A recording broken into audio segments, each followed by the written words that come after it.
Okay, so good morning, YouTube. Well, it's morning here. I don't know where you all are at, but good morning, afternoon, evening.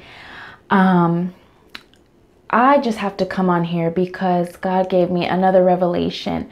So hopefully I'll have my other video that I just posted before this one. But I did a video talking to you guys about chapter 4 in Matthew, about how you're going to have to expect big changes when God calls you out, and that it's a good thing.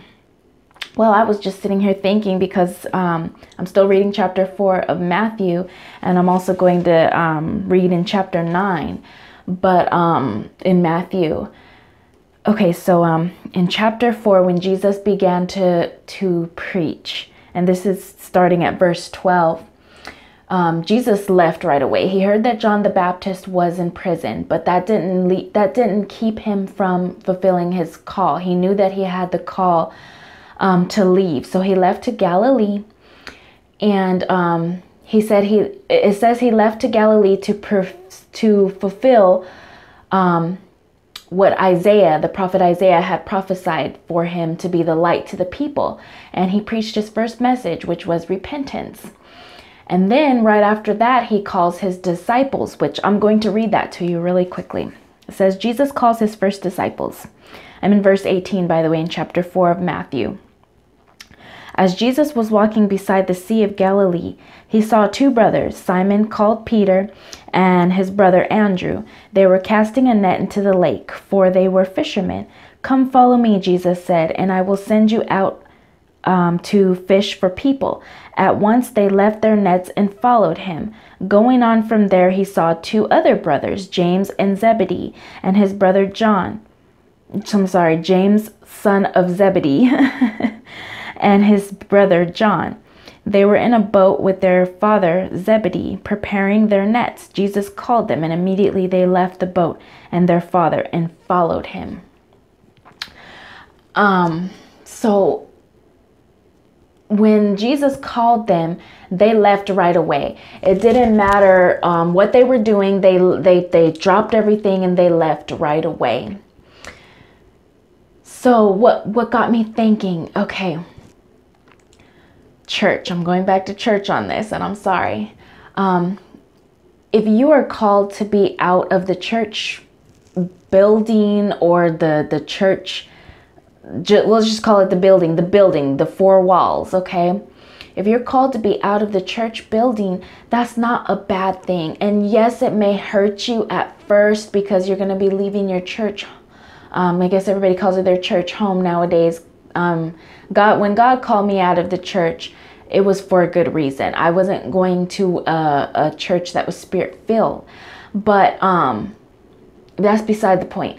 If you're called out of the church and you decide to stay at the church because everybody is telling you, oh, you're not saved, you're not going to get what you need to get, or they were telling me, oh, what about your children? Think about your children. Think about your children. They're not going to get what they need. You're not going to be able to teach them what they need because you've left the church. You know, people will bully you, in other words, into staying into church because that's their beliefs. But if God called you out, if there were, okay, what am I trying to say, God? Help me get this out.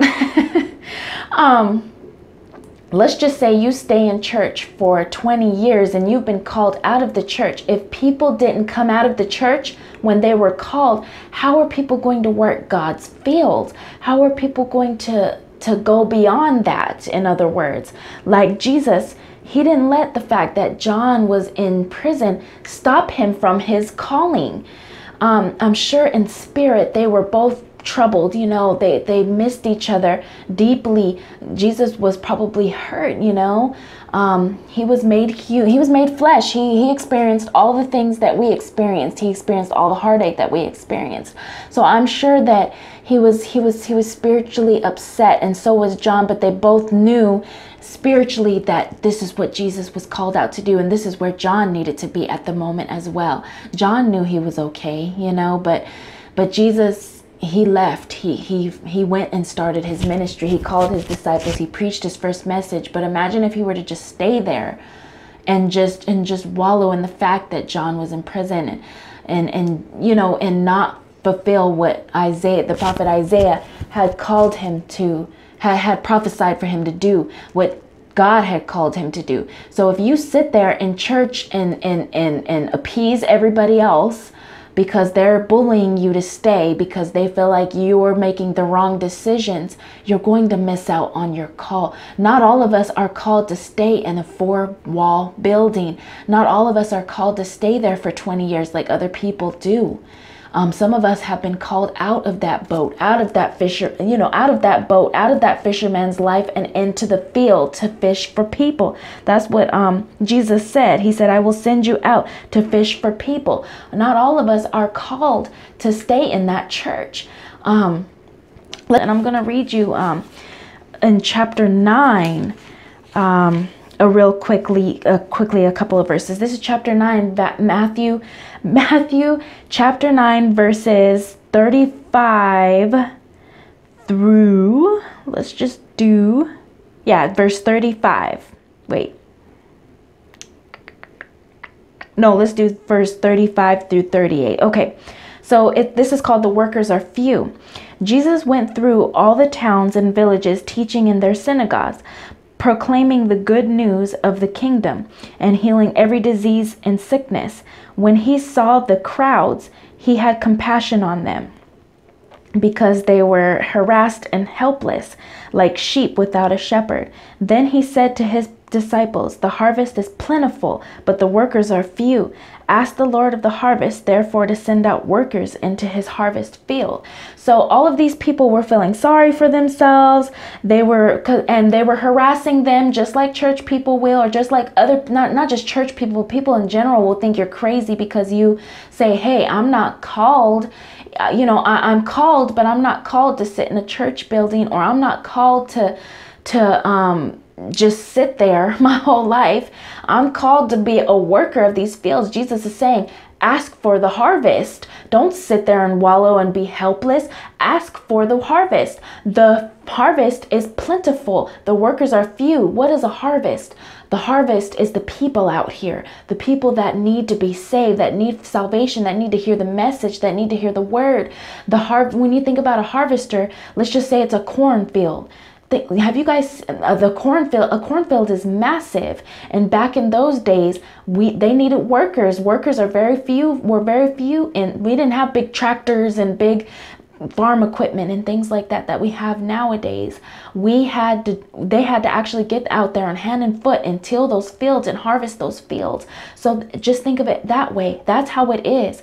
Whenever Jesus and God needs workers, he needs people to harvest his fields. He needs people to get out there and evangelize, to be apostles, to preach the word, to spread the gospel. That's what he needs. He doesn't need people to sit in church for 20, 30 years singing hallelujah. He needs workers for his field. So people are going to look at you and they're going to think, man, you're crazy. You've gone bonkers because you've been called out of the church. But we're not all called to sit in the church for 20 years. When you're called out to these fields, know that it is a good thing. Don't be upset because you had to leave your church home, or you had to leave your house, or you had to leave your hometown. God has called you out. So when I said to expect big changes, it's because God needs you to work his harvest. And he's going to make sure that you're provided for, that you have everything that you need to work these fields. He's not going to leave you down and out. Okay? It's a good thing that you've been called out of those things. It's a good thing that you've been called out of the church. If you're the only one that's been called out and everybody else is looking at you like you're crazy because you've been called out to work his field, don't get down on yourself. That is a tactic of the enemy. Because he doesn't want you to be called out into these fields. He knows that God has put something great in you. And he knows that you're going to do something great. And you're going to turn a lot of his people away from him. So you best believe the enemy is coming for you. And he's going to come for you through people and through things and through anything that he can think of possible to get through to you. But you stay focused and you stay in the Lord. And you do as Peter and as And as John and as Andrew, you drop everything for God. You do it. You do whatever God has called you to do. If Jesus has called you, you go. And you go right now. Don't delay. Don't waste any time. You see, they left their father in the boat and they left. They were gone. I don't even know. The Bible doesn't speak that they saw that their father again. But even if they didn't see their father again, it was the price they had to pay to go to follow Jesus. And you've seen the wonders that they did. And even after Jesus left, they went on to write the Bible. They went on to preach and teach the word, save lives, make more disciples. This is what they did. This was the cost that they had to do. So if God has called you out of church, if He's called you out of your hometown, if He has called you out of a relationship or out away from your parents, do it. Go. Don't delay. Go now. Go as soon as possible. Don't delay. Okay? And don't think of it as a bad thing. It's a good thing that you've been called out, because He has His field for you to work. And He's going to make sure that you have everything that you need to work that field. And it's going to be wonderful, because you're going to be stuck there miserable anyway if you've been called and you haven't followed what Jesus has told you to do. You are going to be miserable. Okay? I love you guys. Hope you guys have a good day. Bye.